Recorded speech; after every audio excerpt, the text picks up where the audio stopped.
اللہ تعالیٰ ارشاد فرماتا ہے کبریائی جو ہے نا، تکبر، بڑائی، وہ میری چادر ہے، جو اس کو چھیڑے گا میں اس کو نہیں چھوڑوں گا۔ تو جب میں آتی ہے تو وہ ایک کبر کی علامت ہوتی ہے، ایک تکبر کی علامت ہوتی ہے۔ اور آقا صلی اللہ علیہ وسلم نے ارشاد فرمایا التکبر مع المتکبر صدقہ، اور کما قال صلی اللہ علیہ وسلم، تکبر کرنے والے آدمی کے سامنے تکبر سے پیش آنا یہ صدقہ ہے، تاکہ اس تکبر کرنے والے کو اس کی اوقات کا علم ہو سکے۔ بلکہ انہوں نے کہا جی آپ کی صداقت بھی تو ہم پہ ڈیپینڈ کرتی ہے نا، لہٰذا ہمیں کچھ دو گے تو ہم آپ کے نعرے لگائیں گے۔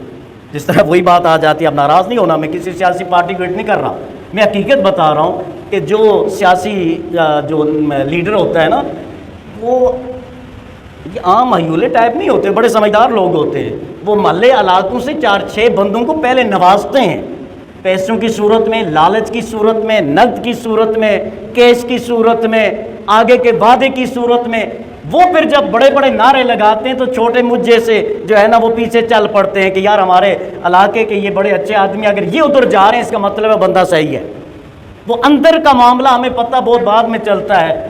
یہ جب الیکشن ہوتے ہیں ہم لوگ آپس میں لڑتے رہتے ہیں، بات سے بات نکل گئی۔ میں کل ایک تصویر دیکھ رہا تھا کہ ہمارے آزاد کشمیر کے سیاسی سارے زعماء ایک جگہ پہ اکٹھے تھے اور ہنس رہے تھے، مزے سے گپیں لگا رہے تھے۔ اس میں پی پی بھی تھی، اس میں پی ٹی آئی بھی تھی، اس میں نون لیگ بھی تھی، اس میں مسلم کانفرنس کے بھی سینئر موسٹ سینئر قیادت بیٹھی ہوئی گپیں لگا رہی تھی۔ اور میرا خیال ہے 2000 کب الیکشن ہوئے تھے، 19-20 میں ہوئے تھے نا۔ اس کے بعد سے ہماری بہت ساری فیملیز ایسی ہیں کہ جو آپس میں بات نہیں کرتے ان ووٹوں کی وجہ سے، ناراض ہو گئے تھے، اور جن کے لیے ہم لڑے تھے وہ ماشاءاللہ گپیں لگا رہے ہیں، وہ ایک دوسرے کا کام بھی کر رہے ہیں۔ تو ہمیں سینس لیس نہیں ہونا چاہیے، ہمیں سمجھداری سے کام لینا چاہیے۔ بھر کے پھر آپ کہیں گے کہ مولوی صاحب سیاسی تقریر شروع کر دی۔ میں عرض یہ کر رہا تھا، انہوں نے بھی کہا کہ جی ہم نے آپ کی گواہی دینی ہے تو لہٰذا پہلے کھانے کا انتظام ہونا چاہیے، اور اس کے بعد کیا ہے وَنَكُونَ عَلَيَّ مِنَ الشَّاهِدِينَ، اور پھر ہم اس پہ گواہ بھی ہو جائیں گے کہ آپ سچے ہیں، دین حق ہے، اللہ وحدہ لا شریک ہے، عیسیٰ بن مریم اللہ کے رسول ہیں، انجیل اللہ کی کتاب ہے، ہم اس کے گواہ بن جائیں گے۔ لیکن پہلے ہماری ڈیمانڈ پوری کی جائے۔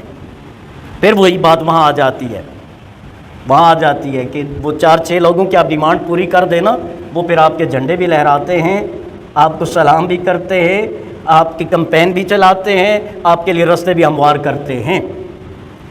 جب یہ رکھی انہوں نے، میں نے تو یہ اپنے ماحول کے مطابق منضبط کی ہے تاکہ ہمیں بھی سبق ملے کہ ہمیں ایسا نہیں کرنا۔ لیکن چونکہ یہاں جو بات ہو رہی ہے وہ حواریوں کی ہو رہی ہے، اور یاد رکھنا حواری وہ تھے جو حضرت عیسیٰ علیہ السلام پر ایمان لائے ہوئے تھے، ایمان لائے ہوئے تھے، وہ مومن تھے، وہ حضرت عیسیٰ علیہ السلام کو اللہ کا نبی اور رسول ماننے والے تھے، اللہ کی وحدانیت پر یقین رکھنے والے تھے۔ لیکن اللہ کے ہر حکم میں ہمارے لیے درس ہے نا، تو یہ درس میں نے آپ کو جو ہے یہ ساتھ ساتھ بتایا کہ ہمیں کیا کرنا چاہیے۔ بلکہ انہوں نے یہ سارا عرض کیا۔ اب حضرت عیسیٰ علیہ السلام نے اللہ کی بارگاہ میں دعا کی۔ یہاں 3 باتیں یاد رکھنا، ایک ہے حواریوں کا سوال، ایک حواریوں کا سوال ہے، ایک حضرت عیسیٰ علیہ السلام کی دعا ہے جس کو اب ہم پڑھنے لگے، اور اس کی بعد والی جو آیا مبارکہ ہے اس میں اللہ کا جواب ہے۔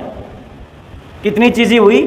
3، ایک حواریوں کا سوال، دوسرا حضرت عیسیٰ علیہ السلام کی دعا، اور تیسرا اللہ کا جواب۔ تو جب ان تینوں کو ہم پڑھیں گے تو پھر ہمیں حقیقت کا پتہ چلے گا کہ ہم کتنے پانیوں میں ہیں۔ اللہ تعالیٰ نے ارشاد فرمایا کہ حضرت عیسیٰ علیہ السلام نے پھر دعا کی، اپنے حواریوں اور دوستوں کی ریکویسٹ پہ دعا کی۔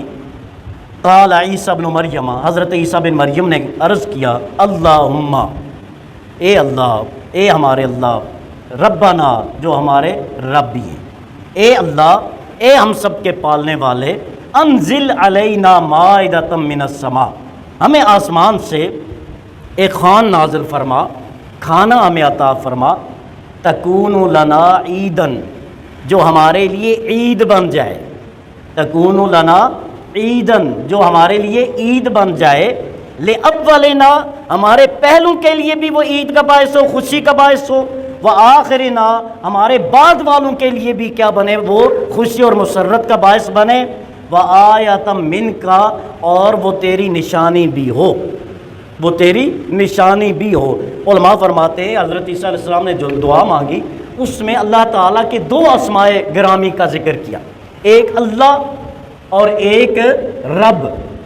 اللہم ربنا، اللہ جو تمام صفات کمالیہ کا جامع ہے، اللہ وہ ذات ہے جو ہر عیب، ہر نقص سے، ہر کمی سے، ہر کجی سے، ہر کوتاہی سے کیا ہے؟ پاک ہے، مبرہ ہے، منزہ ہے، منزہ عن کل عیوب، ہر قسم کے عیب سے جو پاک ہے وہ کیا ہے؟ وحدہ لا شریک، اللہ کی ذات ہے۔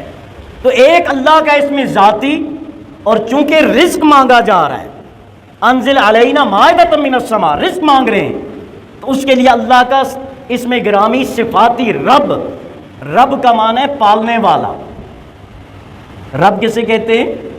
یہ جو لوگ سعودیہ میں گلف میں رہتے ہیں تو وہ جو کفیل ہوتا ہے نا اسے ایک کفیل کہتے ہیں، اور ساتھ ارباب بھی کہا جاتا ہے کہ اس کے کھانے پینے کا ذمہ دار ہوتا ہے، اس کو سیلری بھی دیتا ہے۔ تو عربی میں رب کہتے ہیں پالنے والے کو، رب کہتے ہیں جو نچلی سطح سے کسی کو اٹھائے اور مرتبہ کمال تک پہنچا دے، وہ رب ہے۔ تو انہوں نے جو دعا مانگنی تھی اللہ کی وہی صفت ذکر کی۔ بات سمجھ میں آئی؟ دعا مانگنے کا طریقہ بھی بتایا جا رہا ہے نا، قرآن ہمیں بتاتا ہے نا مانگنا کس طرح رب سے۔ کسی آپ سخی کے در پہ جاتے ہیں نا، اس کو یہ نہیں کہتے کہ تیرے پاس بڑے پیسے ہیں، تیری بڑی فیکٹریاں ہیں، تیری بڑی انکم ہے، تیرے پاس پاؤنڈ بہت زیادہ ہے، تیرے پاس ڈالر بہت زیادہ ہے، مجھے بھی کچھ دے دے۔ نہیں، کیا کہتے ہیں؟ آپ بڑے سخی ہیں، ہم غریبوں کا خیال کر لیں۔ آپ بڑے کھلے دل کے مالک ہیں، ہمیں بھی کچھ عطا کر دیں۔ اللہ نے آپ کو بہت کچھ دیا ہوا ہے، ہماری بھی دستگیری کر لیں، ہمیں بھی کچھ عطا کر دیں۔ ایسے ہی کرتے نا، یا یہ کہتے ہیں تیرے پاس اتنے لاکھ روپے مجھے بھی دے؟ نہیں، جب سائل بن کے جاتے ہیں نا تو عز و انکساری کے ساتھ جایا جاتا ہے۔ تو پھر جو صفت اس بندے کو زیادہ پسند ہوتی ہے نا، انہی صفات سے اس سے دعا مانگی جاتی ہے۔ تو حضرت عیسیٰ علیہ السلام نے بتا دیا رب سے مانگو تو ایک اللہ وحدہ لا شریک کا اس میں گرامی لو، اور ساتھ جو مانگتے ہو رب کی وہی صفت ذکر کرو۔ رزق مانگتے ہو تو عرض کرو یا خیر الرازقین ارزقنا رزقا حلالا طیبا مبارکا، اے بہترین رزق دینے والے ہمیں طیب اور طاہر رزق عطا فرما۔ اپنے گناہوں کی معافی مانگنی ہے، اللہم اغفر لنا ذنوبنا ظاہرنا و باطننا صغیرنا و کبیرنا معلومنا و غیر معلومنا فإنک انت خیر الغافرین، یا اللہ میرے سارے گناہ معاف فرما دے کیونکہ تو سب سے زیادہ بخشنے والا ہے۔ اللہ سے معافی مانگنی ہے، اللہم انک عفو کریم تحب العفو فاعف عنی یا غفور، یا اللہ تو معافی کو پسند کرتا ہے، مجھے معاف فرما دے۔ تو اللہ کی وہ صفات جو مانگنا چاہتے ہو اسی صفت کے ذریعے رب سے مانگا کرو۔ تو یہ طریقہ بتایا، انہوں نے دعا مانگی یا اللہ تو ہی ہمارا رب ہے، کارساز ہے، مالک ہے، مختار ہے، پالنے والا ہے، پالن ہار ہے۔ انزل علینا مائدۃ من السماء، آسمان سے یہ کھانا ہمیں عطا فرما دے، ہمارے پہلوں کے لیے بھی عید ہو، ہمارے بعد والوں کے لیے بھی خوشی کا سبب ہو، اور وہ تیری طرف سے کیا ہو؟ نشانی بھی ہو۔ اور آگے کیا عرض کیا؟ ورزقنا، یا اللہ ہمیں رزق عطا فرما دے، وانت خیر الرازقین، تو بہترین رزق دینے والے۔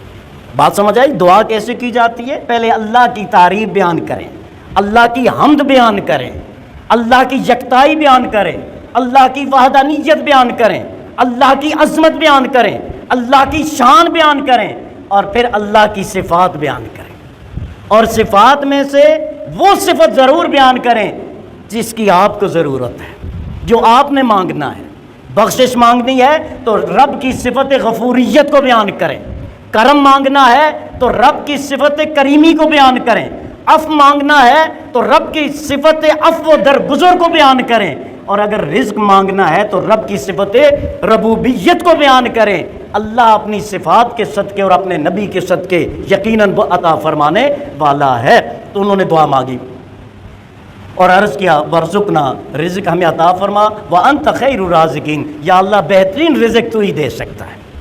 یہ دنیا والے دیتے ہیں، ذلیل بھی کر دیتے ہیں، اور رب دیتا ہے ساتھ عزت بھی عطا فرماتا ہے. تو پھر ہمیں مختلف دروں پہ جانے کے بجائے در مصطفیٰ اور در خدا کی طرف جانا چاہیے. دنیا کا کوئی فرق کسی کو کچھ نہیں دے سکتا دوستو. جو دیتا ہے اللہ دیتا ہے، اور اللہ اپنے نبی کے صدقے میں دیتا ہے. باقی سارے جو ہے وہ اپنے اپنے کاروبار ہیں، جتنا جس کو چلا سکے اس کی مرضی ہے. اللہ تعالیٰ ہم سب کامیاب ناصر.